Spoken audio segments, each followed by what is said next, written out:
Your call has been forwarded to an automatic voice message system. 3367.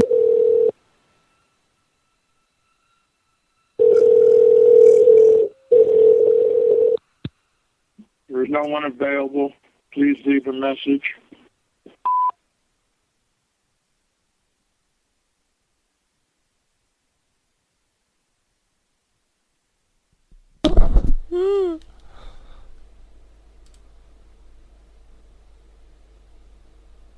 All right, guys. Hopefully, we're waiting. I'm waiting on Brandon, Justin, Anti-Vigilance. There are a couple of the guys that are going to be trying out new shows, so we're going to be saying what they're going to be doing today. Since this is usually your hour, I guess you're going to be the ones starting off. Starting it off out talking to the people, letting the people know what we're doing now. This is an open audition. People, if you want to call in, all we need to do is hear your voice and seeing how you're going to work out, and then we can work in and getting you a show or not, on the network. So, it's basically like an open call for a couple hours until tonight when we do the big show. Mm-hmm. So, we got like a half an hour, so I guess we'll just wait until everybody jumps in.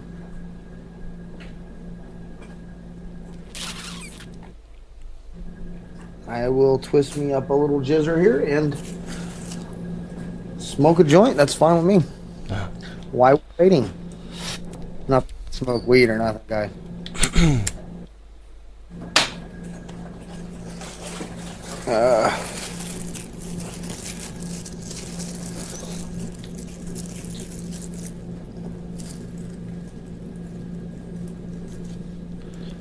Yeah, somebody pissed Mike off. I seen that. Alright. He's not a easy guy to piss off either. Somebody pissed him off. I don't know which one of them was arguing over the burning. I think they both were arguing the same thing, and they were both just arguing. Anti-Vigilance and Mike. I think they were arguing the same point, but they didn't see they were arguing the same point. I've done that many a times. So they're arguing with the guy tooth and nails and not figuring out that we're actually arguing about the same thing.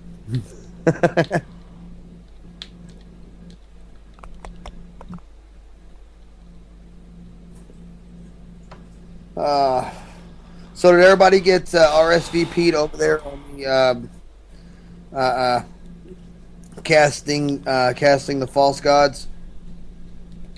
Casting on the false gods. Get over to the Facebook and get on that thing.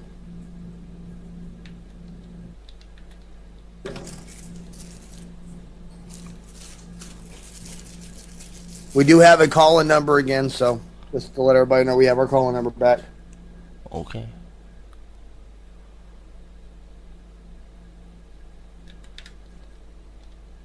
Make sure when you go on the 3 o'clock hour, you're probably going to be introducing. I think we're going to have. I think Brandon will probably be the first one to do it, unless Justin calls in. Just have some, banter back and forth and see, see how they handle, on the spot type thing. Okay. Sort of give them a little test, like drop out for 10, 15 minutes and see if they can hold 10, 15 minutes down. All right. Because that is the real test, guys, being able to hold 10 or 15 minutes down.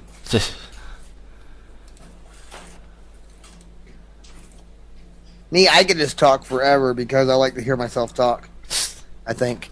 It's the same thing with Maggot. Uh-huh.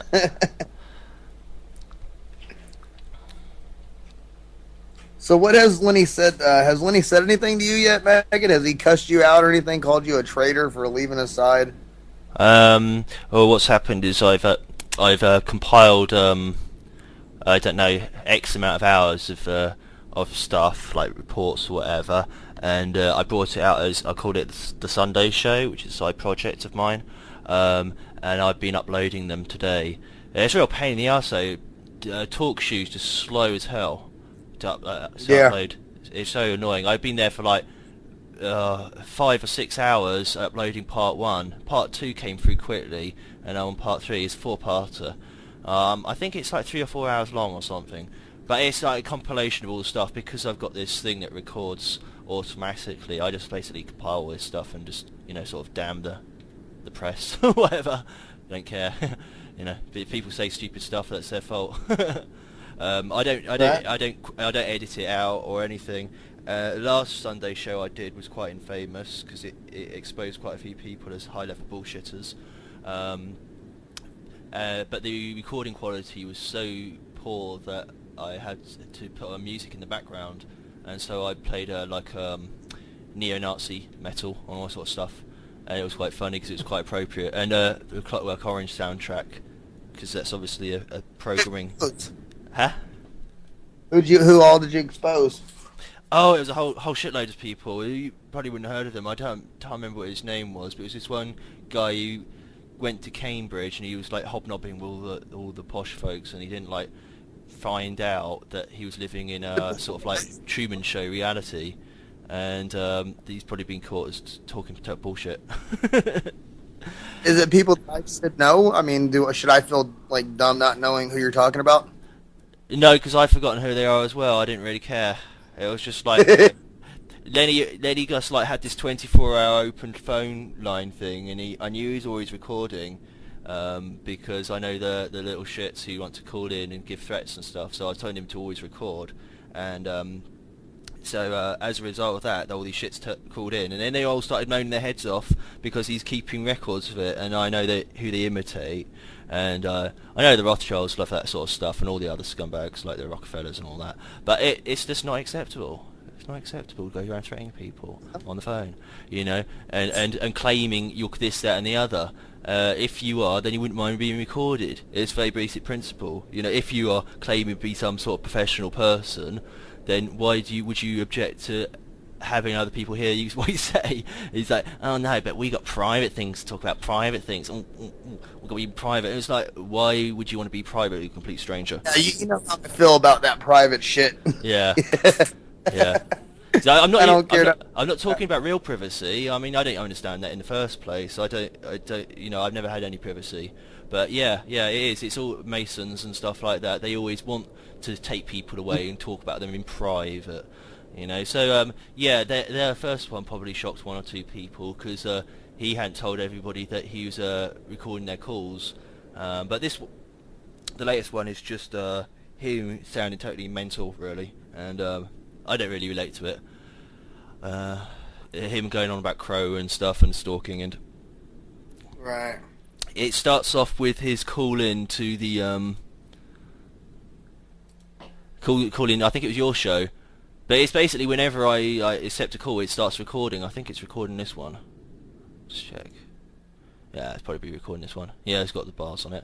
So yeah, it starts off from that, and it sort of like gradually goes on from there. Not really downhill, but yeah, it's probably quite entertaining. But I don't actually have the time to like listen through it all and worry about what the consequences is going to be, because like. People like, oh, but people don't want to hear that. That'd be traumatizing. It's like, I can capture like 1% of the traumatizing stuff that goes on, and just put it out to prove that it actually happens. People don't want to accept it. Maggot, you are 100% right. People don't want to hear if it has to do with the people that they fall in love with, their little movie stars. They don't want to hear nothing bad about them. It's like, oh no, they let them do that. Yeah. But we're going to expose, this is what they do. They get little guys like this into, especially movements like what we got here. Informed Radio is probably on their top list of getting somebody inside. Yeah, I've got a slight reputation as well. Yeah, and it's not, people think movie stars, but it's also people like the Rothschilds and people, women especially. Say movie stars. They're not really movie stars. They're just, they're just fake. The movement, like Charlie Veach and shit like that. Yeah, sure. They shouldn't be famous in a truth movement. I mean, this is something that, if anything, you should be worried about getting shot. Truthfully, I'm worried about being shot. I mean, that's the only thing I'm expecting from it. I mean, you expose these guys and you talk shit about them.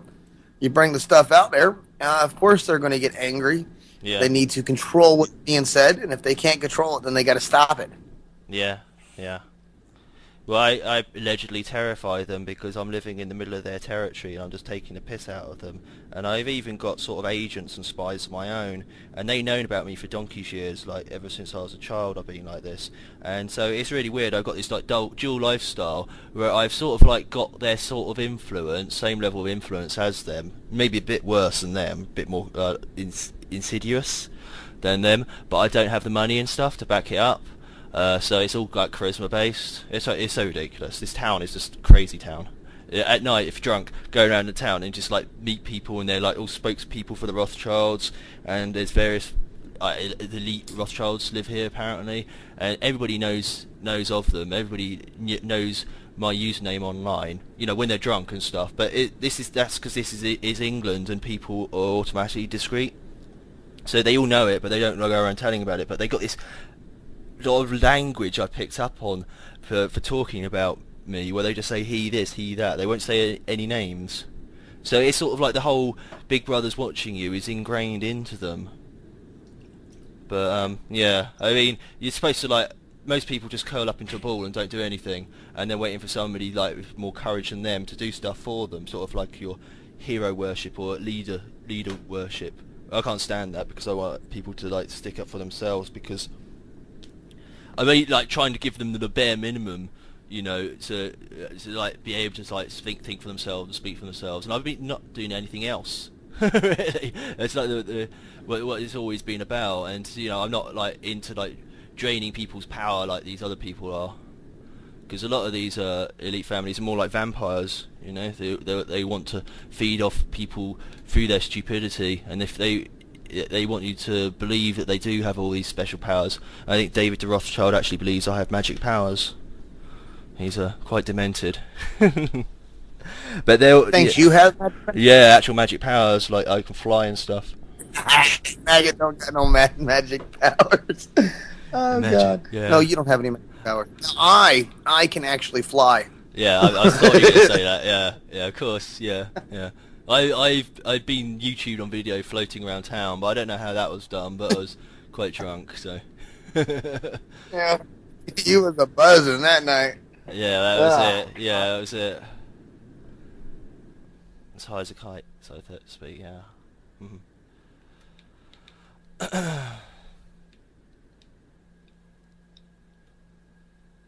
Yeah, and also, I mean, we're also represented in the media. This is another thing that you might pick up on. I don't know, depending on what media you listen to, but the Rothschilds are actually represented in the media. Like, you'll see them in movies, games, you know, computer games, comics. The comic one's probably the worst one. There's a comic series around at the moment called Bleach, and, you know, like, sort of basically everyone I know gets compared to everyone in that series. And there's some bits are uncanny. There's other bits that it's like, well, I don't know who that's about, but there's other bits that like direct quotes and replaying of actual events that have taken place. It's like I was in some sort of fight with some guys with tasers, and the fight sequence that happened was what happened on the screen as well. It was quite funny though. If you can call being attacked by some guys with tasers funny, but I don't know. It's like whether they're actual real tasers. It was quite strange. It doesn't matter anyway because I'm tougher than most people. So it's not. I can't. That's the thing. That's the whole thing with like, you know, wanting people. The whole thing with people wanting people to follow you is it gets ridiculous because they're not me. You know, I got where I got by thinking for myself. Nobody taught me. I picked up on what they were saying, and basically what you had people. They can't plot to kill people out in public, and they can't plot to kill people when they're close to the lodge or whatever, you know, close to home base. So they have to like pass on their suspicions and their little schemes, you know, with hand signals and stuff, and then they have to plot close to you. I mean, they have to plot, you know, like when they spot you, and it all has to be done like, oh, accidental death. It always has to appear like an accidental death or suicide or something like that. So that's why you can't get somebody can't come running up to me with a knife and just stab me to death, or you know, somebody can pull out a gun, because that's obviously an assassination. You know, they love it if I had an accidental death, but it's too difficult for them because once they're in range, you see, it's like people I know about them as well now. So it's sort of like an ongoing storyline, and most people haven't even got the concentration for it. But you get some idiots who just like get thrown into the deep end, and they're thinking, oh, like he'd be easy to take out. It's like no, because it's like I've got the whole network around me. But I don't have billions in the bank like these assholes. The Rothschilds don't anyway. Not the younger Rothschilds, David and so forth. Well, we're going to be exposing one today, Mr. David. We're going to be exposing him. Yeah, cool. Here in a minute. Yeah, because he's the one he does believe what the media tells him according to my spy network, which is very small and discreet. But yeah, I mean that sort of thing's nothing new either because the Rothschilds have always been spies. You know, ever since they started up. Then they changed the name from the Boers. Yeah, I mean you got even David Bowman as well. You know, Bowman, and so the Bowman was basically an assassination, and Hal was an attempt at perfection, like a Luciferian thing. How in the movie 2001, there's different ways of reading that movie, but yeah, I mean he was like the supreme spirit or something, or basically sort of Lucifer, and Bowmans or Boers, whatever, were Vatican assassins sent out to throw him out. But Hal won in the end. Although the movie is quite obtuse about that, but he was actually in the spacesuit, and he actually possessed Bowman, so he passed on to the sort of like next life or next level of existence, and Bowman was just a host, radio host. No, just a ghosty host.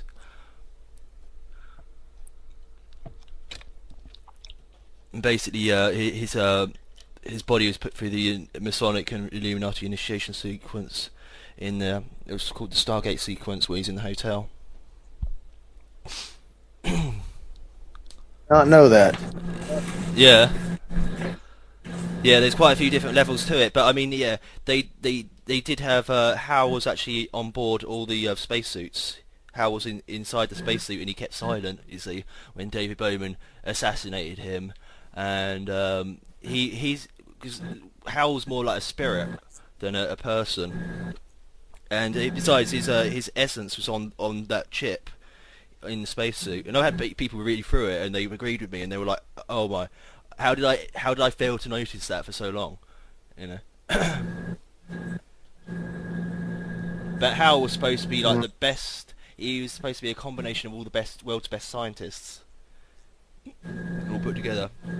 And it's also quite simple, like Satan similarity as well, because he's like Satan wants to get out of Earth because Earth is his prison, and so he wants to reach the stars and he wants to get into outer space. Well, I think the Anunnaki already are all over space. I think that what they want is the God realm. They want the other dimensions because they have this dimension already. Well, they're fighting over this dimension right now. Yeah. And then that's what the whole biblical war is over. You got all these demigods running around, and they're fucking corrupting probably a lot of different little species. Because I mean, we're probably there's probably billions of different species like us in the same time frame of their life right now, without being able to travel to the stars. But they're also affecting the ones that have been traveling for billions of years, and they're super smart, and they affect all different ones. Yeah. Because they're like time don't really their time frame thing don't really matter because they're from the God realm. Mm-hmm.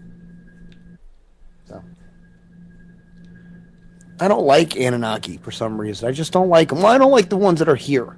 I guess they're in the God realm. They're cool because they're not here fucking with us. They decide to listen to their creator and stay there. There's Justin there. What up, Justin? What's up, Rep? What are you doing? Not much. Getting ready for the trial. Are you up first? Yeah. Here's the thing, Rep. I'm at a family thing for a while. I got a grandmother day or whatever at my grandmother's nursing home. So I put on your wall. I probably won't be available for a little while. Okay. Like 4-ish, if that's cool. 4-ish, that's fine. Yeah. What I'll do is I'll have Maggot. Maggot can have some banter.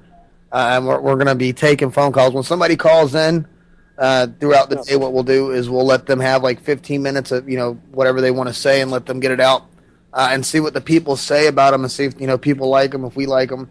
If they agree with us, we can ask them a few questions, jump in and out, and basically have a trial out day of new hosts because we need to fill a bunch of slots. Okay, so is that going to be going on all day, or what is this? It'll probably be going on until the show tonight at 9.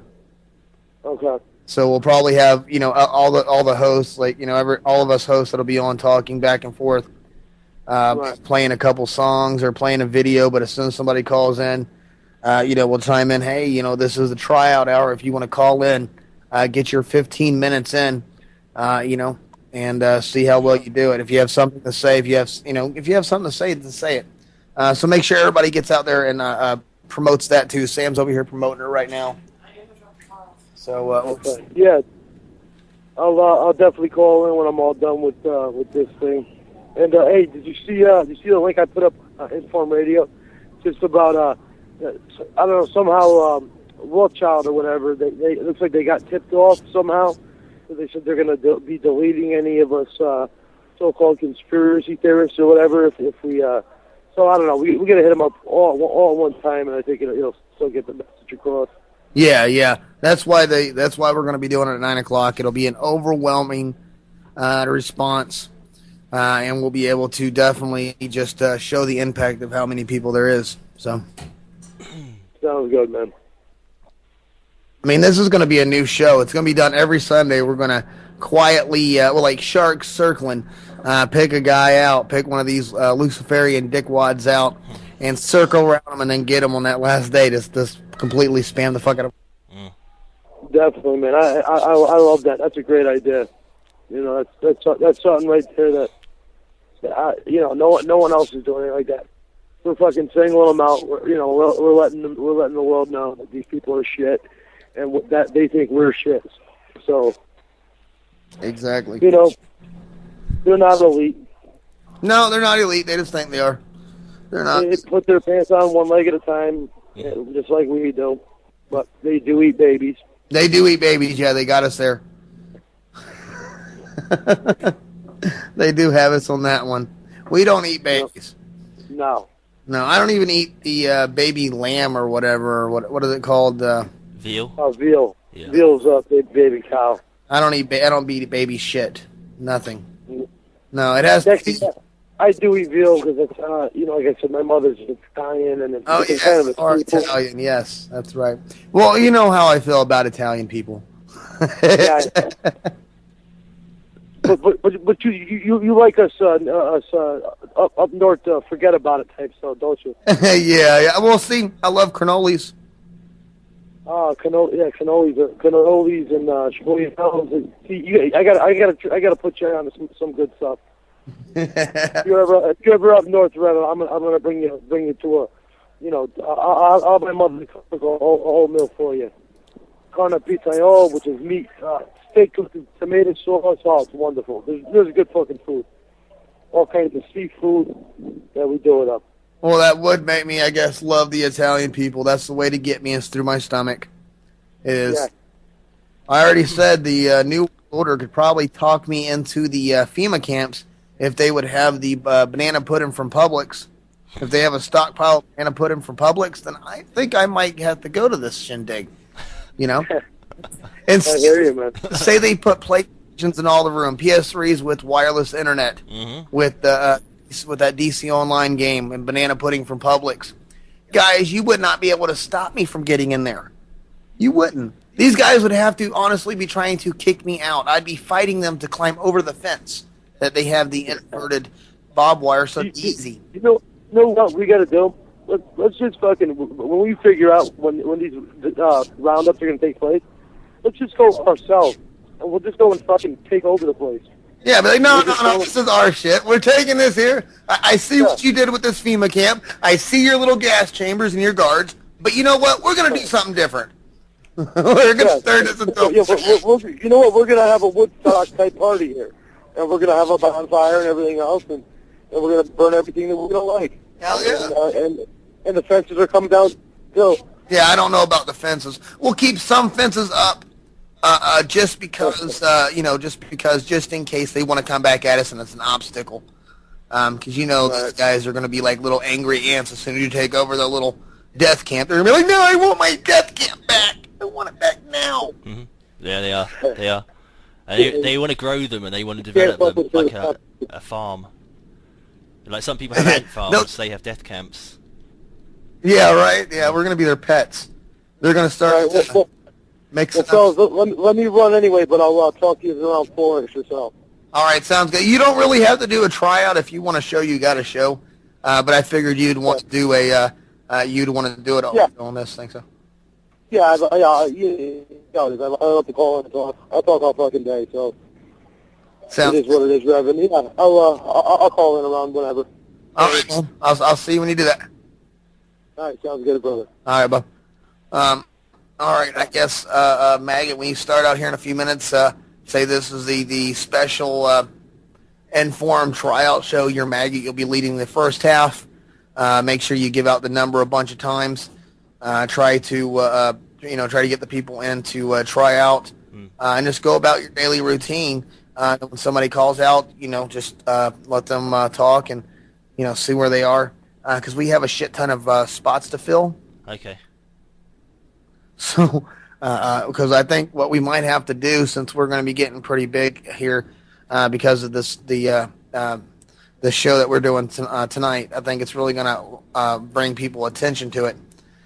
Even the people that don't like me are actually coming over. The people that don't like the way I talk because I say ass and shit and fuck for some reason, I don't like that. Seeing babies being blown to pieces. And, it's like, oh, that's so sad. As soon as you say fuck, it's like, oh, my God. Oh, my God. He said fuck. Oh, my God. Yeah. The baby was just blown up. Oh, my God, you said fuck. The fucking baby is blown. Oh, my God, fuck again. I don't know. I'm sorry. Those are good words to use expression. Those are expression words. It's when you're trying to get the point across. I lost my lighter. What do we got? We have 4 minutes. We're gonna start up with your intro. I do get a kick out of your intro song. It tickles me all kind of pinkness. It really is. I have really fond memories of that show, sneaking up real late after my mom goes to bed, turning down the TV real low as you can possibly get that song to be, because that's not really, especially on those older TVs when I was a kid. Yeah. The sound just came out. Yeah. And, trying to watch, because I wasn't allowed to watch that show. It was a pretty dirty show. It really was a pretty dirty show. It was all dirty old men and being chased by nurses and stuff. Yeah. Yeah. I loved it. All right. Well, you got 5 minutes, so you guys just, I guess, go ahead and prepare. Okay. You know what this. Yeah, I'll just do an easy thing and then just use that as a background anyway. Ziggy, are you here? Ziggy and Becker. Ziggy. Where's Ziggy at? Oh, she's on. Ziggy, I want you to get some airtime today too, hon. Becker, I really wish Becker's mic was working better. I would at least like to get Becker on a permanent show as a co-host, if possible. Dog is barking. All right, yeah, you're right. Okay, I'm here. Okay, there she is. Ziggy, I want you to have some more playtime on here, hon, because I'm actually, we're going to be opening up the morning time soon, and I'm wanting to give you an earlier show, Ziggy in the morning or something, here soon. So I do want you to get a little bit more airtime on here, so make sure you're around. Well, you know what? I really appreciate that, and I would love to do it, and I'm not backing out of doing it, but the total fact is, Rev, my hydro and my internet will be cut off probably this week. Coming. So I'm gonna be missing you all. Well, we're But gonna be well, things are not good. yeah. What anti-vigilance has some stuff he's trying to work out too right now for you. Yeah, no, he's been very great. He's been good. So I mean, everybody, all of you have been good. So, you know. I wish I had more. I wish I had something to give you. I just No, you know what? You're giving me your time. That's a great privilege. I'm struggling right now with my water too. My water got shut off, and I a couple of days ago, and I actually paid my landlord. I'm actually having to pay the next door neighbor now to use theirs because my landlord took the money and went and paid his water, not mine. So. Yeah, see, everybody's struggling, and I appreciate it. You know, I can understand, like, everybody is struggling. So, but, you know, I appreciate the time I had on here. I do not know when it will. I already had the bill in. I opened that up, and, you know, it's a demand for the internet. And I already had the demand letter from the electric. So, I mean, my gas already has been turned off. It's getting pretty cold here in nighttime now, so, you know. It's just a mess, but you know, like you, I believe in God, and a miracle will happen. So. Well, Ziggy, I think you might be able to fight the gas thing. I don't think they're allowed to take heat from you in the winter.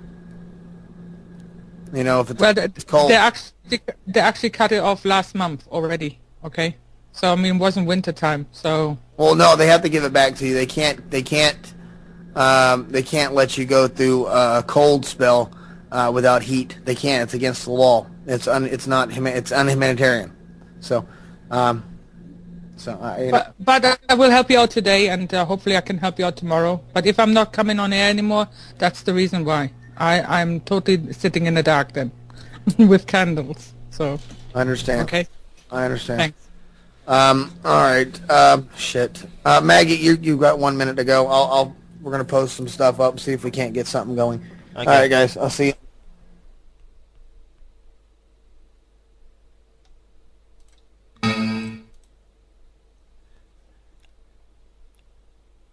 Just post the information I'm supposed to plug where it was.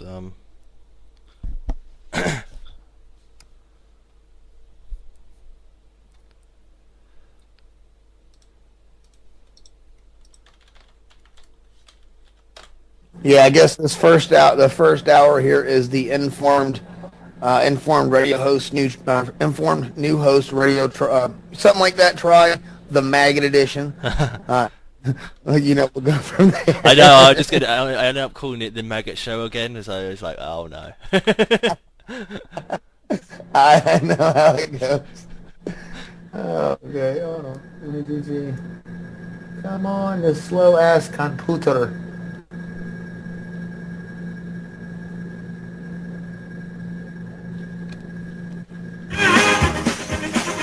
All right, you're live in 5, 4, 3, 2.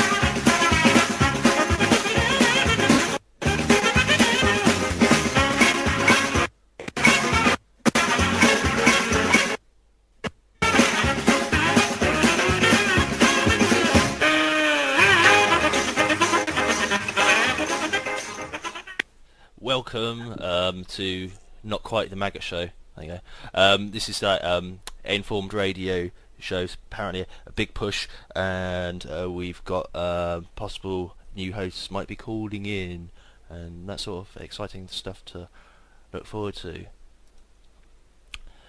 But it's me, Maggot, behind the helm of the mighty vessel. Apparently the Rothschilds on cue have started sending threats out to like get rid of all the conspiracy stuff. It's annoying. It troubles me. Yeah, that was like long awaited, but it was all on cue. So so they'll probably be trying to delete sites and try stuff like trying to influence various ISPs and all that sort of stuff to do that. So we've really got to like start kicking back at them.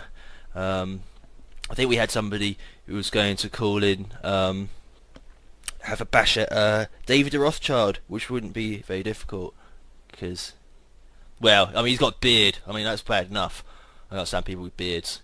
Probably thinks he's like, I've got a beard. I hate beards. No, I don't know. I had to think of something new. That's what I normally say. He's calling him a beardo, and he hates it. Oh.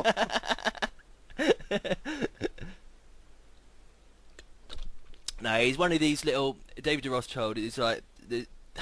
It's difficult because these the elite families. If you hear them, they sometimes they don't know what they are supposed to have said because they are used as hosts, I suppose, again, as like ships, vassals for a whole bunch of information. So, I mean, David de Rothschild has been set up and put into the public eye as this sort of dim-witted, hippie, totally neurotic from looks of it, and really paranoid. I mean, this is a guy who's so got so many issues about his past. He actually made a ship or something out of used condoms, and then tried to float away into the Arctic Ocean, into the Arctic Circle or something. It's just surreal. It's just really bizarre. Yeah. What happened? He didn't you hear about him making a ship out of used bottles, and he did another one made out of used condoms filled with water or something, or gas. Oh, that's gross. Used condoms. Yeah, I know. I'm lying about the used condoms bit, but it was condoms. Yeah, because he's trying to run away from his past. He's so scared of the children that might appear. That's how many used condoms he used up. They've got so many phobias and stuff. So many things they can't do. A lot of them are just total nut jobs. Well, I think a whole lot of them are really. But I mean, they are also sort of archetypes, so you never really know what you're dealing with, and so they are used as your stereotypes. I mean, there's one of the ones, the Royal British ones, I think her name's Charlotte or something, and of course that's Charlotte the Harlot, and she's just like your stereotypical whore. I don't know how much of the stories generated out about them are true, but they do run the media, so you would sort of expect them to be behind and be involved with a whole bunch of stories. But their actual daily lives are fairly mundane, and they don't have access themselves to all the billions that they supposedly get. I think it's all linked into some sort of will they've got. You know how these big heads have all their agendas and plans, and they've got to wait for certain events to take place. I think it's linked to that.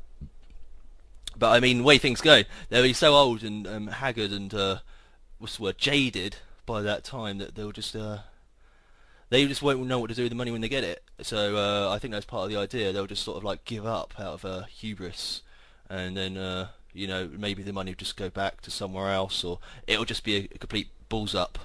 It just looks to me like the Rothschilds' plans could end up in a balls up at the moment, but can't tell. They got hidden layers. Anyhow, I'll start with a news article for a change. Global bankers agree new capital reserve rules. Central bank governors and senior regulators have agreed new rules designed to prevent a repeat of the recent financial crisis.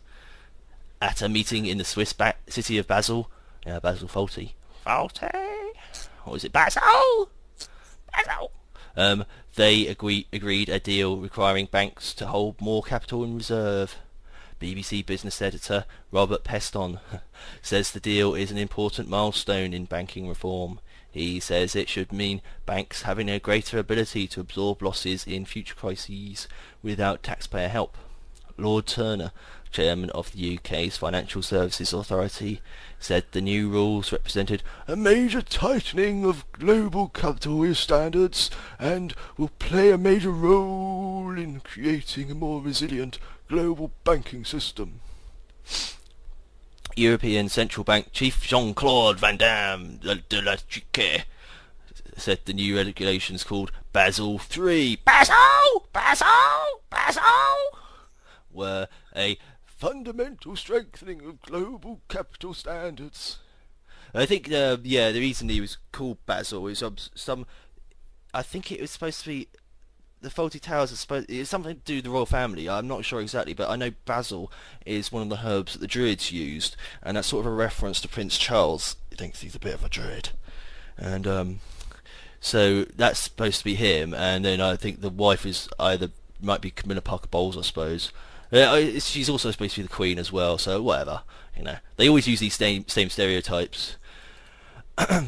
The transition arrangements will enable banks to meet the new standards while supporting the economic recovery, he added. So that was the Jean-Claude Van Damme treaty. Low levels of capital relative to assets were a major factor in the recent global financial crisis. Any agreement will still need to be ratified by the heads of government of the G20 group of nations at their summit in November. At present, the Tier 1 capital ratio is 4%. The ratio is a measure of banks' cushion against future losses. Our correspondent says in future it will be at least 7%. The Tier 1 capital ratio is made up of equity, its shares and retained earnings. If a bank makes losses on loans, it is the shareholders who take this loss. Yeah, our Faulty Towers also a reference to September 11th. Ha ha ha, they collapsed, one of the things they're going to do. I mean, that was just like taken out of the Bible anyway, or whatever. Just use it as metaphor. However, once all of a bank's equity is eaten up by losses, the bank becomes insolvent. In other words, its assets are no longer worth enough to repay all of its debts. Just checking the chat room. Oh no, somebody else will follow up on that one. However, yeah. The new requirement should prove little problem for UK banks, as it is in fact lower than the 8 to 9% ratio currently held by them. It is also well below the 10% level that was being pushed for by the UK, the US and Switzerland. The updated rules will mean some banks will need to raise a lot more money from shareholders. Just checking something.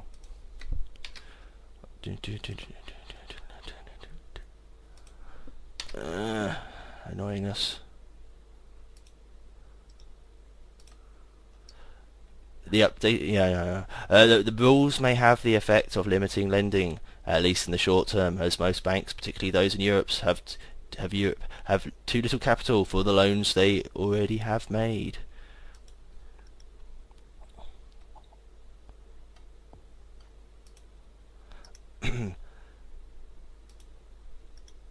Give me 2 seconds while I update something.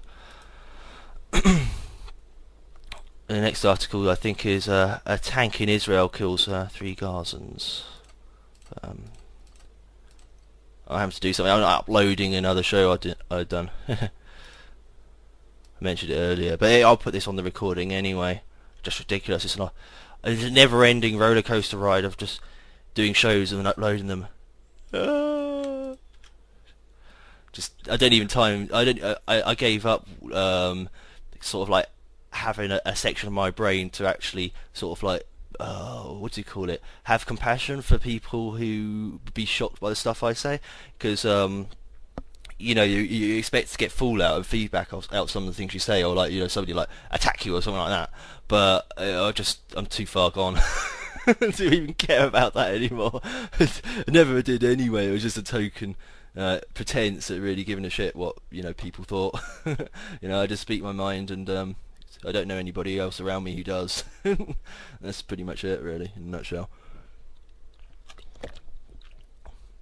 Better to well, they say better to die on your feet than on your knees, but it's better to just fight and don't die at all.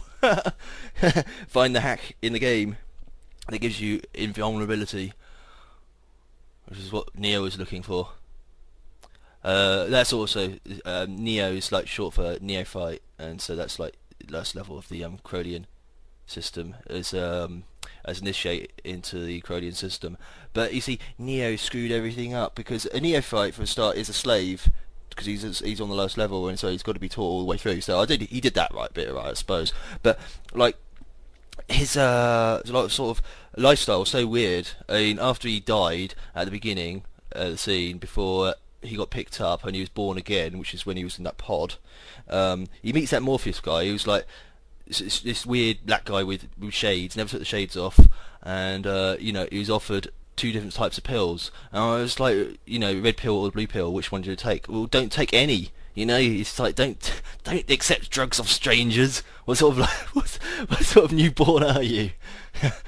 Yeah, truthfully, I don't think I would have took either one of those pills. Yeah, I know for a fact I wouldn't. I'm sorry. it is. It's bizarre, isn't it? He just does everything wrong, and he automatically trusts his Morpheus character. Why should you trust him? You're like tall and white and athletic. This guy is short. He's got like squat, whatever, and black, and he won't even look at you straight. Never takes his glasses off, and he offers you drugs. Hey, I say, it is. It's like a perfect nightmare of a night out sort of thing. You'd expect Neo to be found chopped up in a wheelie bin or something like that. The next morning, it was just he just never did anything right. So I won't even bother talking about the rest of the movie and like just the name dropping of Zion. And associating it with sex in the second movie, which is just about all there was to it. In Zion's, everything's wonderful because everybody's it's like they're playing music and it's like sex all the time there. So and the third movie was even worse, where he basically surrendered to the machine and got sort of ground up into dust and sprayed all over the skies. Became a chemtrail. Anyhow. Israeli tank fire kills 3 in Gaza.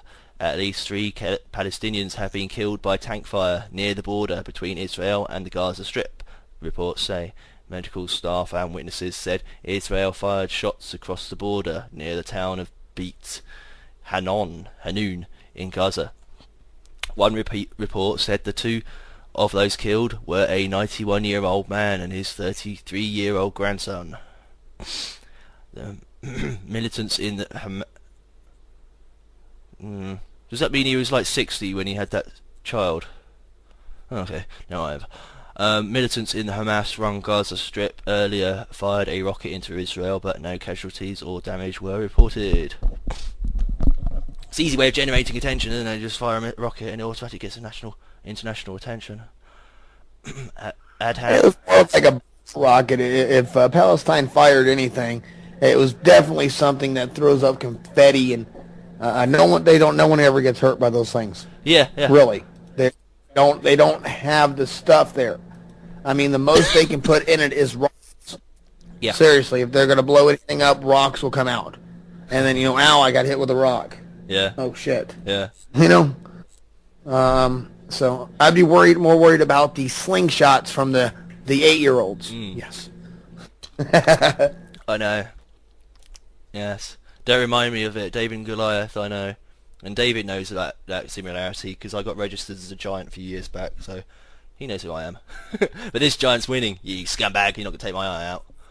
It doesn't matter. Oh, he became all-seeing anyway. He got his eye knocked out and became all-seeing. No. Oh, no. Means I own the $1 bill as well. Oh, no. This is sort of a brainiac he is, like, according to the sources I get. Just total, like, real druggy sort of mentality. Yeah.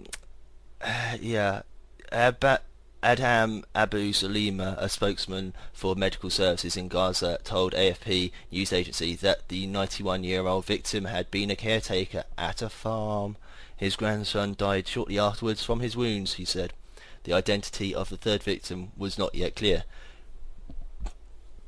Israeli army radio described the people killed as terrorists and said that at least one of them was armed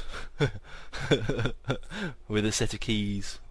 The BBC's John Donison in Ramallah says there has been an increase in rocket fire from Gaza in the past week, although it is nearly always ineffectual.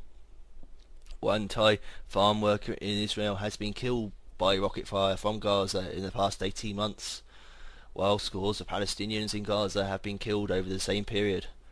The increase in rocket fire comes as the US is trying to relaunch peace talks between Israelis and Palestinians. Didn't they do that last week? I thought they did it. Oh, never mind. Hamas is rejecting these talks. Oh yeah, I mean that's just like never ending. It just got ridiculous, like in the 90s and stuff. It's like talks are back, talks are cancelled, talks are back, talks are cancelled, talks are back.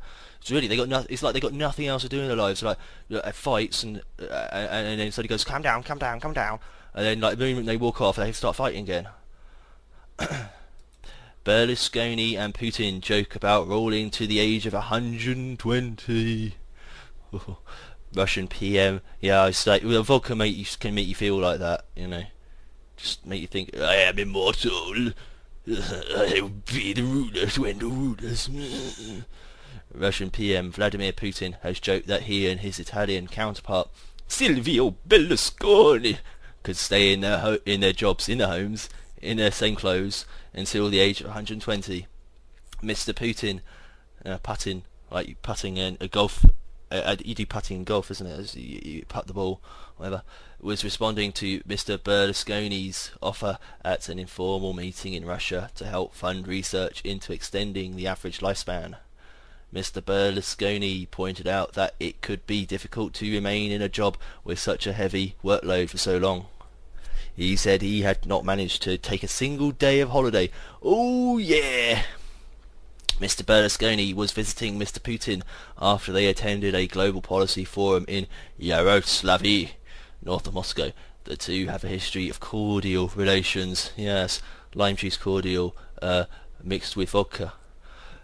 Mr. Berlusconi said the institute he was planning to help finance would research ways of extending lives to 120, but with a smile added that he had been told that leaders will live much longer lives. Very exciting lives you have as well. Mr. Putin replied, so we will be prime ministers until the age of 120? Mr. Berlusconi said that would be unlikely because prime ministers have a lot of work and often get tired.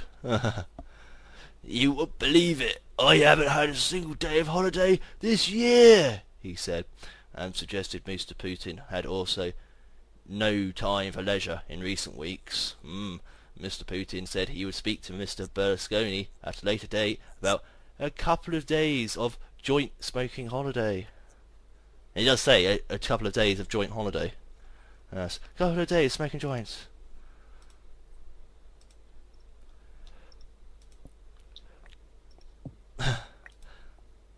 Okay, those last articles are all from the BBC.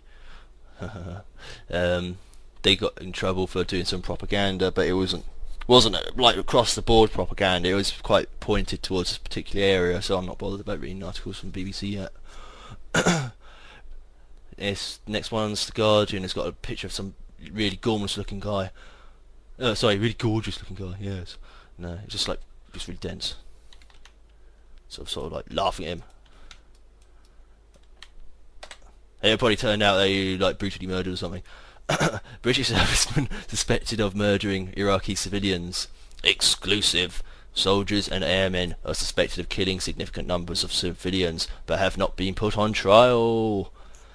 British soldiers and airmen who are suspected of being responsible for the murder and manslaughter of a number of Iraqi civilians, in addition to the high-profile case of Baha Musa. Defence officials have admitted. The victims include a man who was allegedly kicked to death on board an RAF helicopter. Well, that takes great skill. I suppose if you tied him up, it would help. Where would you have to sit in the helicopter and all that for work? You need quite a bit of distance to kick somebody. You need about 9 feet, I think. 9 feet. 9 feet and 9 legs. Anyhow, another who was shot by a soldier of the Black Watch, after being involved in a traffic incident, and a 19-year-old who drowned after allegedly being pushed into a river by soldiers serving with the Royal Engineers. Yeah, it's probably Royal Navy or something like that. Guess couldn't swim. Military police recommended that some of the alleged killers be put on trial for murder and manslaughter, but military prosecutors declined to do so after concluding that there was no realistic prospect of convictions. The Ministry of Defence and the Service Prosecuting Authority, SPA, have repeatedly declined to offer detailed explanations for those decisions. The MOD has also been reluctant to offer anything other than sketchy details of some of the investigations. In the case of the man said to have been kicked to death aboard an RAF helicopter by troops of the RAF regiment, the MOD has admitted that the allegation was investigated by RAF police, who decided not to conduct any postmortem examination of the body. Maybe he fell out of the helicopter, or yeah, he could have been pushed, his body is broken, and instead of admitting to it at the time, they just put him back in the helicopter. I don't know, it doesn't make sense. He's dead either way. So after the case was referred to the RAF's most senior prosecutor, a decision was taken not to bring charges, apparently because the cause of death remained unknown. MOD officials are refusing to say whether any of the alleged killers were ever interviewed as part of the investigation. So yeah, they're saying they don't believe that story about him being kicked to death, but that was what they were told at the time, sort of thing. They did admit, however, that the British military has made no attempt to contact the man's family since his death. The disclosure that British servicemen are suspected of being involved in the unlawful killing of a significant number of Iraqi civilians comes after the High Court gave permission for a judicial review of the MOD's failure to establish a public inquiry into the British military's entire detention policy in the wake of the 2003 invasion. An army investigation into a number of cases, including that of Musa, who was tortured to death by British troops, conceded in 2008 that they were a cause for professional humility, but concluded that there was nothing endemic about the mistreatment. In July, however, after reviewing evidence submitted by lawyers representing 102 survivors of British military detention facilities, the High Court ruled there is an arguable case that the alleged ill-treatment was systemic and not just at the whim of individual soldiers. The court also cast doubt on the ability of military police to conduct independent investigations. The abuse documented by a team of lawyers led by Birmingham solicitor, is he going to have a Masonic sounding name? Phil Shiner, not immediately obvious to me, that one, includes 59 allegations of detainees being hooded, 11 of electric shocks, hoodwinked, 122 of sound deprivation through the use of ear muffs, 52 of sleep deprivation, 131 of sight deprivation using blackened goggles, 39 of enforced nakedness, and 18 allegations that detainees were kept awake by pornographic DVDs played on laptops. The incidents... Can't stop watching it, just can't stop watching it. The incidents which led to British servicemen being suspected of murder or manslaughter came shortly after the invasion, at a time of growing chaos and lawlessness in Iraq. Which is like the whole idea anyway. The RAF case concerns the death of a man called Taniq Mahmoud, who was detained at a checkpoint in Ramadi in western Iraq on 11th of April 2003, for reasons that the MOD has repeatedly declined to disclose. I forgot. He and a number of other detainees were put aboard a Chinook helicopter and guarded by 3 men from the 2nd Squadron of the RAF regiment. The MOD says that Mahmoud sustained a fatal injury while on board the aircraft, but maintains that he does not know what sort of injury this was. On the Chinook's arrival at a US airbase, Mahmoud's body was examined by a US military doctor who declared the cause of death to be unknown. The MOD says that an RAF police investigation was opened 2 months later, following a complaint that the 3 men from the RAF regiment had kicked, punched, or otherwise assaulted Mahmoud. According to the MOD's account, the RAF investigators waited a further 10 months before asking a pathologist whether it was worth conducting a post-mortem examination. According to the RAF investigators, this pathologist advised them that Mahmoud's body would be too decomposed for an examination to be worthwhile. So yeah, after waiting because they do that, bodies do that, they decay. I don't know that. Don't know anything about it. It was too new to me. I thought people made out of plastic. The MOD would not say whether the pathologist was an RAF officer. That view is disputed by an experienced forensic pathologist, somebody who doesn't think people are made out of plastic, who has told The Guardian that an examination could still reveal evidence of an assault, particularly if any ribs or facial bones have been damaged. Derek Pounder, Professor of Forensic Medicine at the University of Dundee. Isn't that like a worm thumper from June? Derek Pounder. He has experience of exhumations and post-mortems in the Middle East, said that any advice would be contrary to the advice that any UK forensic scientist would offer to any police in the UK who were investigating an allegation of assault leading to death. When The Guardian asked the MOD if it could see a copy of the pathologist's advice that it says the RAF police received, a spokesman said no copy could be found in its files. 3 weeks after Mahmoud was killed, a man called Arthur Karim Khalif. Arthur looks almost like Arthur, so he might be called. Oh, you think you're King Arthur, don't you? Karim King, yeah, Karim Arthur. A newlywed aged 24 was shot dead, allegedly after the door of his car swung open at a checkpoint and struck a soldier of the Black Watch. An eyewitness has told The Guardian that after being shot at close range, Karim Khalif was dragged from the car and beaten. He died later in hospital. The MOD confirmed that Karim Khalaf had been sitting at the wheel of his car when he was shot, and that witnesses have complained that he was then taken from the vehicle and beaten. A spokesman said the Royal Military Police recommended that the soldier be prosecuted for murder, but military prosecutors declined to do so. 4 weeks after Karim Khalaf was shot dead, Saeed Shabram, 19, drowned after British soldiers allegedly pushed him and another man, Munan Bali Akaili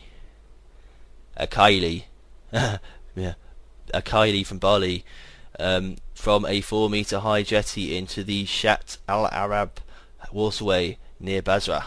In a statement that Akaili made during a claim for compensation, he described the moments before his friend died. The soldier with the gun then started pushing us towards the end of the jetty, he said. Saeed and I were very afraid and started begging the soldier to stop. The soldier continued to push us towards the edge. He seemed to get agitated that we would not jump in, and at one point I thought he was getting so angry he would shoot us. The soldiers were laughing. The soldier with the gun suddenly pushed us into the water. Akaili was dragged from the water by passers-by. Shabram's body was recovered after his family hired a diver to search the water. An MOD spokesman said the 3 Royal Engineers were reported by the RMP for manslaughter, but military prosecutors declined to bring charges.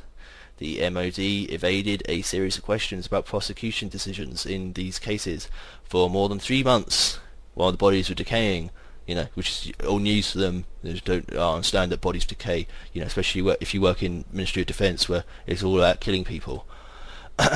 Before deciding they should be addressed by the Service Prosecuting Authority, which was formed last year from the merger of the armed services prosecuting bodies.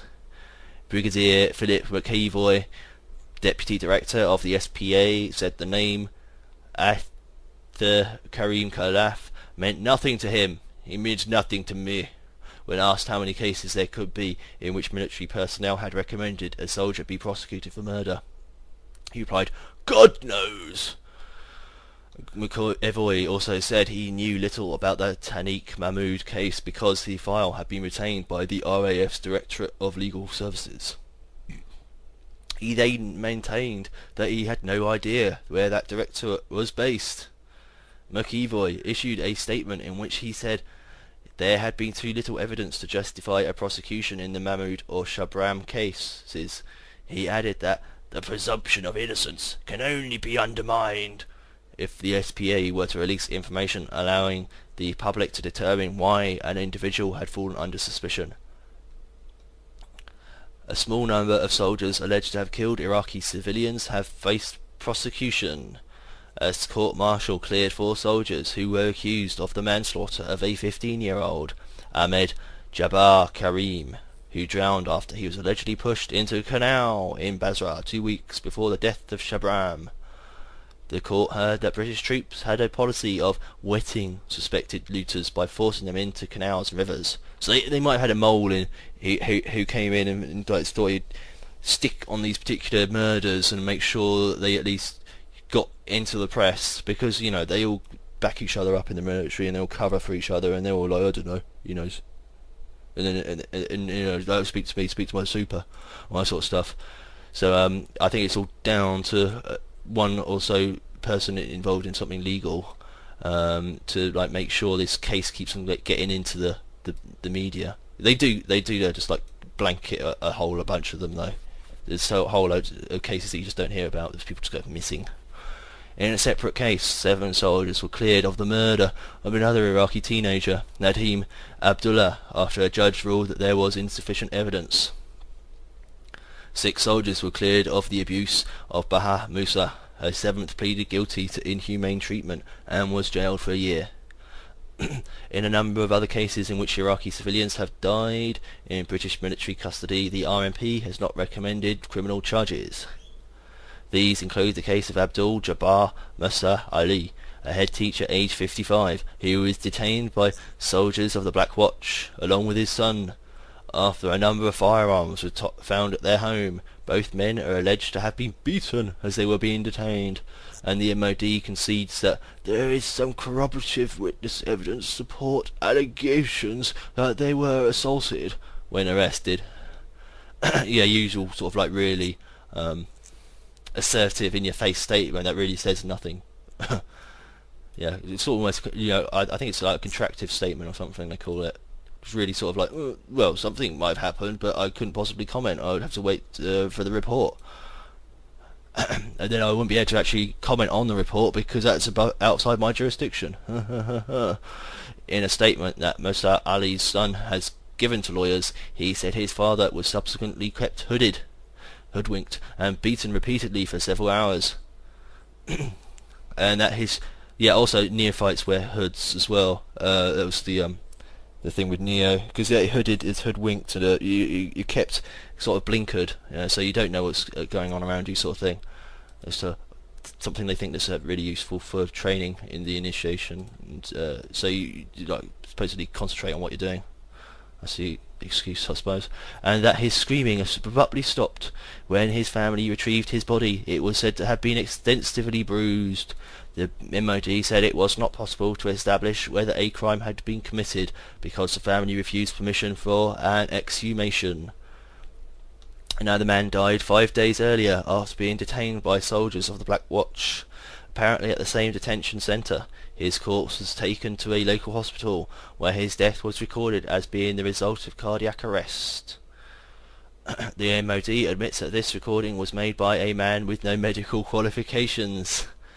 The RMP subsequently investigated and established that no crime had been committed, the MOD said.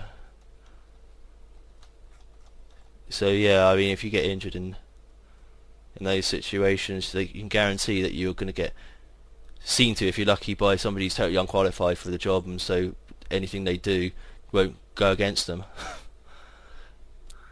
And then they won't even tell you who it was. So you can't check it. Okay, next one in The Guardian. Quran burning disaster averted, says New York Imam.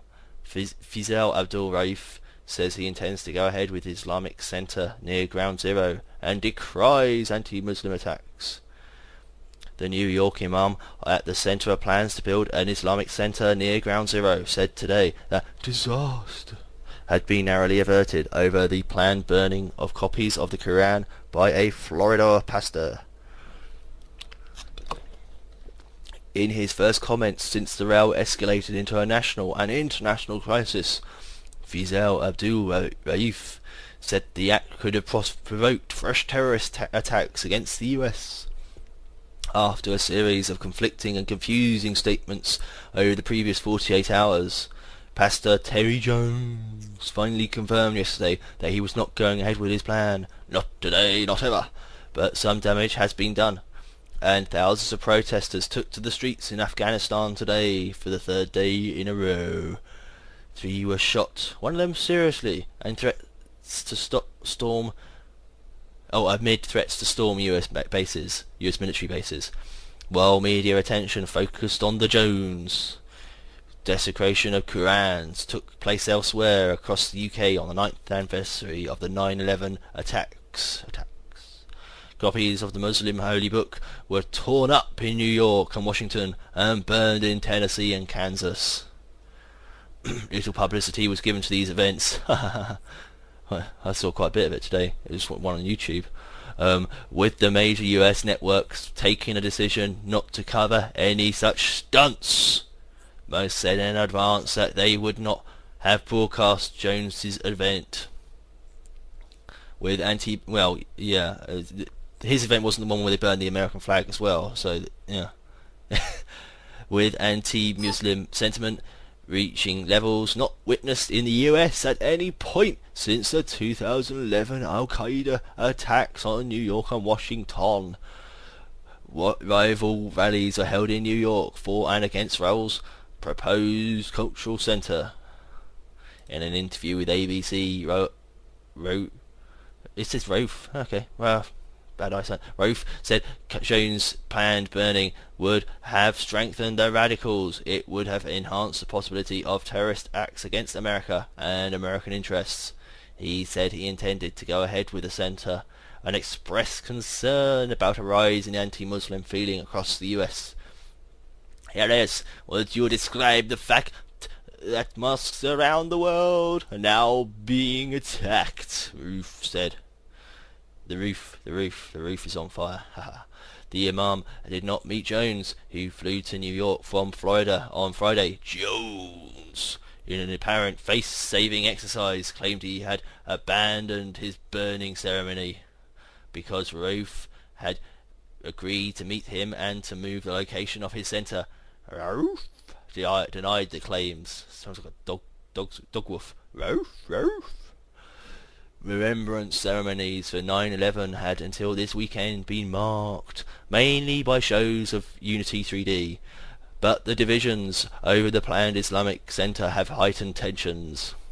Members of the far-right English Defence League flew to New York to join the rally against the center.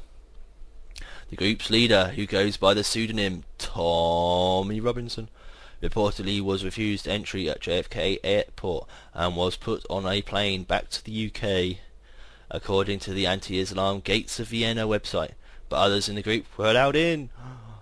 Members of the EDL and other European right-wing organisations, including Geert Wilders, the Dutch leader of the Freedom Party, were pictured at the demonstration in Lower Manhattan holding banners with the slogans "No mosque at Ground Zero," "The more Islam, the less freedom," "No Sharia," and "No surrender."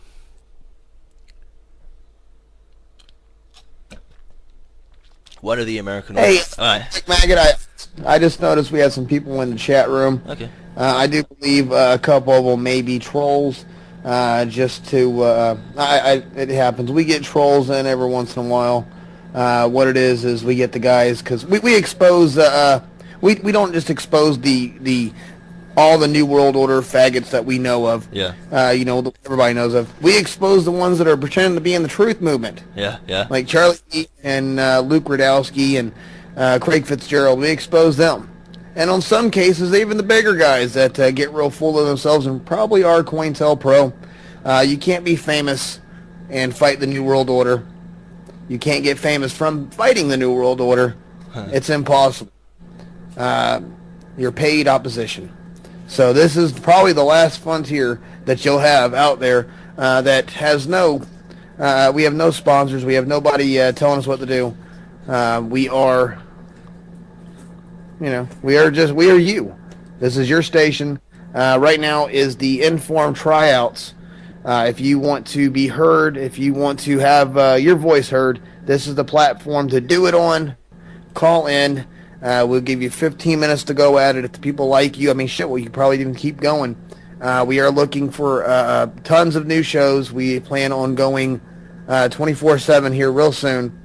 And no, we're not going to drop any money into it. We've, most of the funding here comes from the host, from us. We don't ask for a lot. You can see how much we've actually had raised since we've been on air, and it's not a lot. It's not enough to get the servers all tweaked out. We can't do that. But what we can do is offer you a place to have a voice, and if we do get more money, then hell yeah! If we can get people donating, putting money in, then every bit of the money will go to the station to get the station up and running.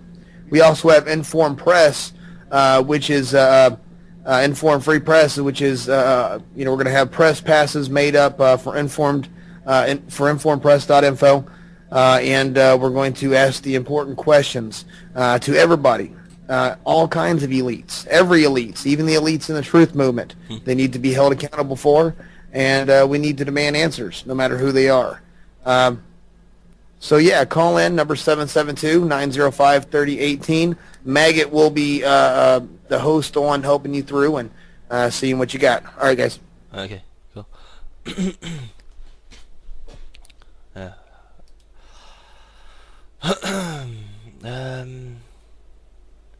Okay, might be repeating myself in this bit. One of the American organizers of the campaign against the center, Pamela Geller, has in the past praised the EDL and said she has been in contact with the group. Barack Obama, at a 9/11 ceremony at the Pentagon yesterday, repeated his calls for restraint, saying, "As Americans, we are not, and never will be, at war with Islam."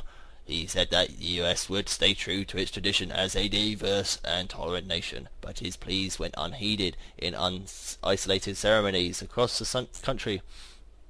Websites in Tennessee showed pictures of two pastors, Bob Old and Danny Allen, burning copies of the Quran in Springfield. Simpsons. The Daily Beast website reported that in Topeka, Kansas, members of the Westboro Church burned a Quran in front of the media. Yeah, that's one I saw. A Christian group tore pages from the Quran outside the White House. When they say outside the White House, do they actually mean like right in front of the, not even the gates, right in front of the front door? Or do they mean like 20 miles away? Technically in front of the White House, sort of thing, with a compass. In New York, an identified man tore pages from the Quran, which is the worst one of all, and sets them alight outside the planned Islamic Center.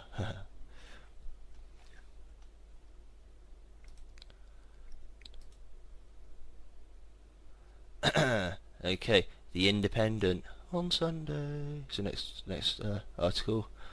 Oh, it's slightly hidden. Wait a minute. It's got a headline on one page, and you've got to click on it to get the actual article, sort of thing. Okay, read all about it. The secret dossier of law breaking that spells trouble for Rupert Murdoch and David Cameron.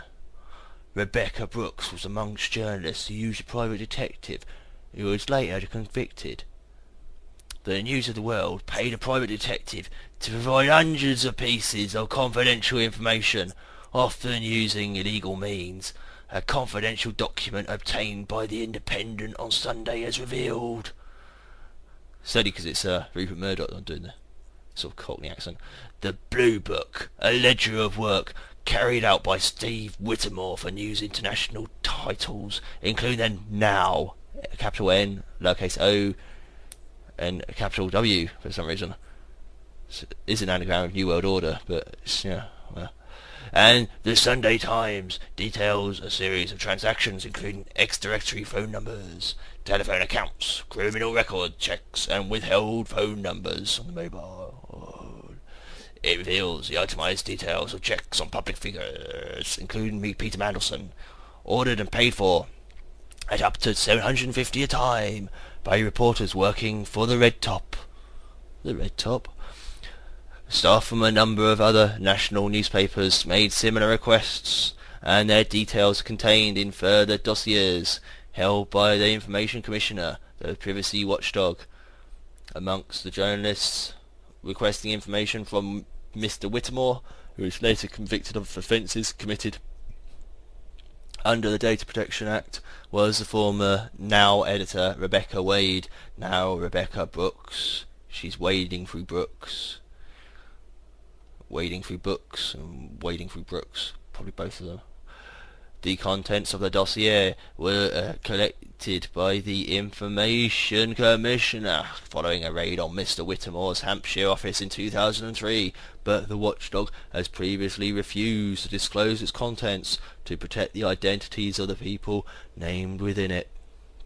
The disclosure of the extent to which the NOW and its sister titles use the services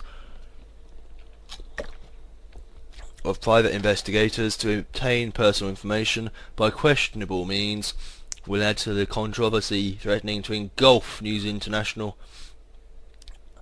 whose bosses have consistently denied any wrongdoing over the affair.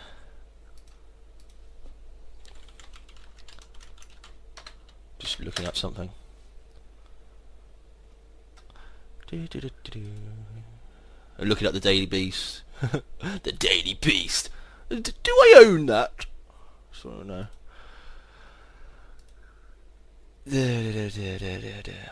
The wide-ranging extent of the phone hacking and other activities could damage NI's share price in the long run and reduce the fortune of its boss, Rupert Murdoch.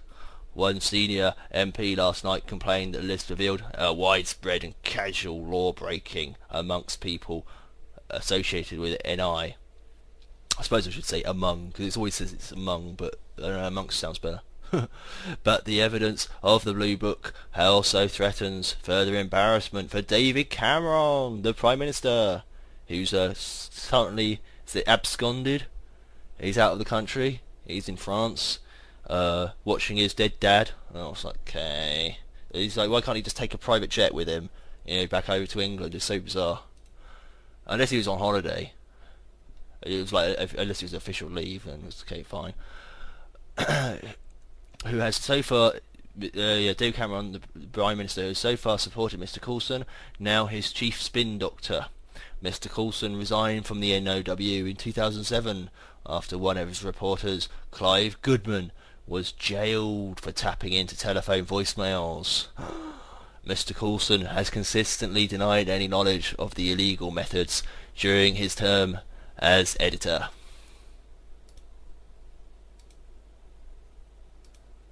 Just need to check something. I'm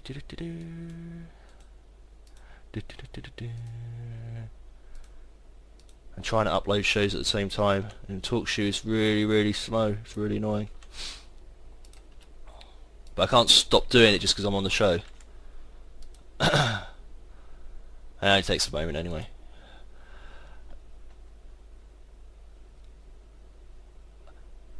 Mr. Coulson has consistently denied any knowledge of the illegal methods during his term as editor. He was appointed to the top post in January 2003. However, the issue reignited last week when MPs voted to refer the issue to the Powerful Standards and Privileges Committee following fresh allegations about what Mr. Coulson really knew. The IOS revealed last week, that's the Independent on Sunday I think, that the mobile phone details of the former Labour Minister Lord Mandelson were among lists. I managed to say among without saying amongst. Still think amongst sounds a bit better. Of private data seized by police investigating phone hacking by NOW. Oh, NOW, News of the World. They miss out some conjunctive verbs, what do we call it? Linking words in acronyms. Reporters during Mr. Coulson's time as editor. Now, the Independent on Sunday can reveal that the Blue Book details a list of 1,027 transactions between Mr. Whittemore and a client referred to as Times, Sun, News of the World. That's a good name for yourself. Is this his christened name? The itemised spreadsheet lists highly confidential details, including the name of the journalist making the order, the service requested, and the target of their investigation. Subjects include the former boxer Chris Eubank, former Labour Minister David Lammy, and a target described simply as Rooney. Oh, come on. You left that for me, didn't you? You left that for me. So I'm supposed to say, look, I hate football, I hate it, but there's this guy called Wayne Rooney, and I'm going to read out a bit about him on my next article. It's funny because it's got prostitutes in it, right? Anyhow, many of the tasks were carried out for reporters working for other titles in the group, and some would have been for legitimate journalistic investigations. Just 5%, covering credit checks and searches on company directors, were definitely legal. Definitely. Almost 25% were definitely illegal, with the remainder relating mostly to obtaining private addresses, which is a grey area. Activity that definitely broke the law included tracing people using just a telephone number or vehicle registration, accessing ex-directory telephone numbers, obtaining details of hotel stays, and running criminal records checks. Around half of the tasks covered finding out the full addresses of targets, which is illegal if the people involved have chosen to remove themselves from the public register. The raid on Mr. Whitmore's office during Operation Motorman in 2003 unearthed records of requests made by journalists for 13,343 different pieces of information. 13343 different pieces of information. Well, the Information Commissioner subsequently revealed that 305 journalists had been identified as Mr. Whitmore's customers. Well, he's been busy driving the illegal trade in confidential personal information. This is related to what GCHQ was moaning about the other day. Well, it was being I was moaning about GCHQ for not being able to do their job, sort of thing. And so yeah, I mean, this is all leaks coming out, and they're probably going to blame that guy who died, that Gary Whitaker, or his name was Kevin Whitaker, or whatever his name was. Yeah, probably going to blame him for that. So it's all his fault, and he's dead. And he'd say, that's back. Dead bodies don't talk just as well, because if he did, it would be a scandal. Front page of the Sun. During his time at the paper in October 2000, the Regulation of Investigatory Powers Act modernised telecommunications law, effectively making a number of journalistic methods, including accessing someone's voicemail without permission, illegal. Might read that bit. The details were recovered from Mr. Whitmore's house in March 2003, less than 2 months after Mr. Coulson had been promoted to editor of the News of the World. Oh, so this is possibly related to Piers Morgan taking over Larry King's job, because he was editor in some, I think it was a Daily Mirror or something. But they are all sort of connected. I mean, they start off by writing under loads of pseudonyms and doing loads of articles for different papers, and they get like paid whatever for each article. And so it's just basically put out as many articles as you can as you work your way up. But they all sort of know each other, because they have to, because they have to know what writing names they go by, and that's what the you have the editor for, is all that sort of like stuff. I wouldn't go so far as say it was shady or dodgy or anything like that, but it's just the way the business runs, sort of thing. A former Labour minister, Tom Watson, condemned the decision to keep the contents of the Blue Book secret for so long, and urged fellow MPs to investigate the new developments. This list has been kept under wraps, and people will be appalled by that, he said. The discovery of this list all those years ago was supposed to end this type of covert surveillance, but nothing happened. Blue Book jargon buster. Oh, it's got some codes in it. Breaking the code. Investigators at work. The Blue Book details more than 1,000 transactions between the private investigator Steve Whitmore and News International publications. Each entry details the person making the request, the paper they work for, and the service requested. Here we explain some of the abbreviations and terms of reference and assess their legality.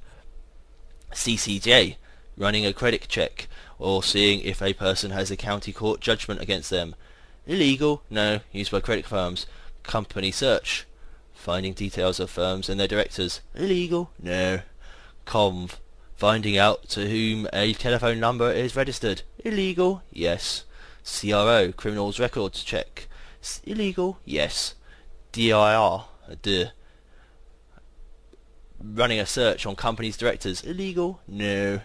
Endorsements, checking points on a driving license. Illegal? Yes. F&F, identifying names of friends and family phone numbers. Illegal? Yes. Requires giving false information. HPI. Oh yeah. So yeah, I saying you're his friend or his family. You know how to get that. Yeah, I mean his friends and family list, but I just forgotten his number. HPI. Running a hire purchase check on a car to establish ownership. Illegal? No. Mobconv. Finding out to whom a mobile phone is registered. Illegal? Yes. I didn't know that. Mobile phones are like private property or something. Yeah. TP. Obtaining details of phone bills. Illegal? Yes. Requires giving false information. Reg. Vehicle registration. Establishing ownership of a vehicle from its number plate. Illegal? Yes. XD. Obtaining an X directory number. Illegal? Yes.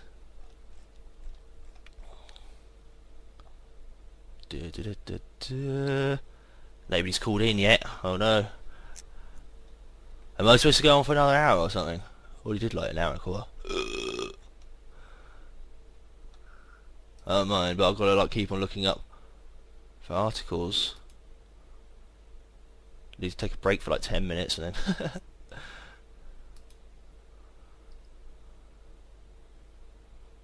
okay, I'll do the article actually, the Rooney one. Prostitutes apologise to Colleen Rooney. There you go.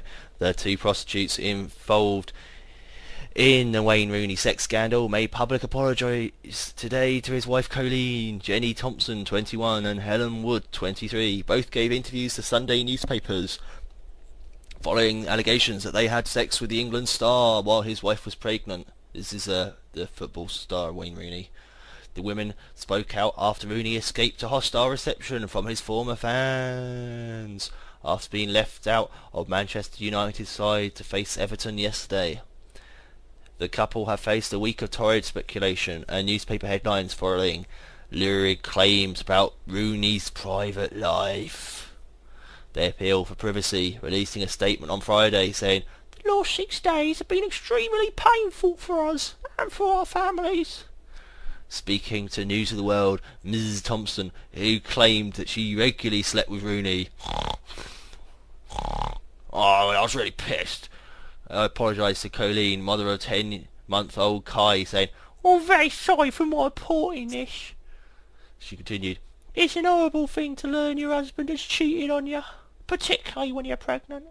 I have so much sympathy for her. They have been together now since they were so young, but she's going to question everything now, the entire relationship. If it was me, I would be devastated.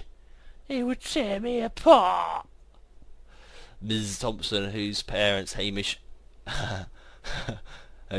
and Dana offered their most sincere apologies to Colleen on Wednesday, also spoke of the effect of the lurid headlines on her family. She said, "I have the best family in the world. It has been devastating for them. I feel very ashamed." Helen Wood, 23, told the Sunday Mirror, "I wish this had never happened. I'm sorry for all the hurt they have been put through. It was a mistake. I can't apologise enough. I'm sorry, love." She didn't say "I'm sorry, love" at the end. She just says "I'm sorry." Have you seen EastEnders? I'm irritating. That was my idea of Pat Butcher. The England striker was conspicuous by his absence yesterday as his United teammates arrived at Goodison Park before kick-off. His name left off the team sheet. Rooney, a boyhood Evertonian. Oh, okay. Evertonian, yeah, I was going to do that one. Yeah, Everton, isn't it? I might be wrong. I'm thinking Everton was the football team that Sir Elton John brought up. In which case, that's why I was thinking it was quite predictable. The next bit was branded a Judas after leaving the club in acrimony to go to United, because Judas apparently was a homosexual. And with the allegations about his private life, he was set to face the wrath and ridicule of 40,000 home fans. Yeah, he was a homosexual, and said that he was in a relationship with Jesus, and that's why he got kicked out, and there was a big fuss. It's one of the alternative stories you hear about those sort of things. And of course they covered it all up. It said it was something else. And with the allegations about his private life, he was set to face the wrath and ridicule of 40,000 home fans. At least one protest was spoken of by Everton fans, with one campaign planning to throw black bin bags onto the pitch in a reference to Rooney being thrown out of his house by his wife and taking his belongings in a bin bag. The issuing of a joint statement suggests the pair are going to try to patch up their marriage. In their statement they said, "It is impossible for us, as it would be for any family, to attempt to resolve any issues in the current media glare, and against the backdrop of so many inaccurate and intrusive stories. We would therefore ask that the media now respects our privacy and the right of our family to discuss these matters in private."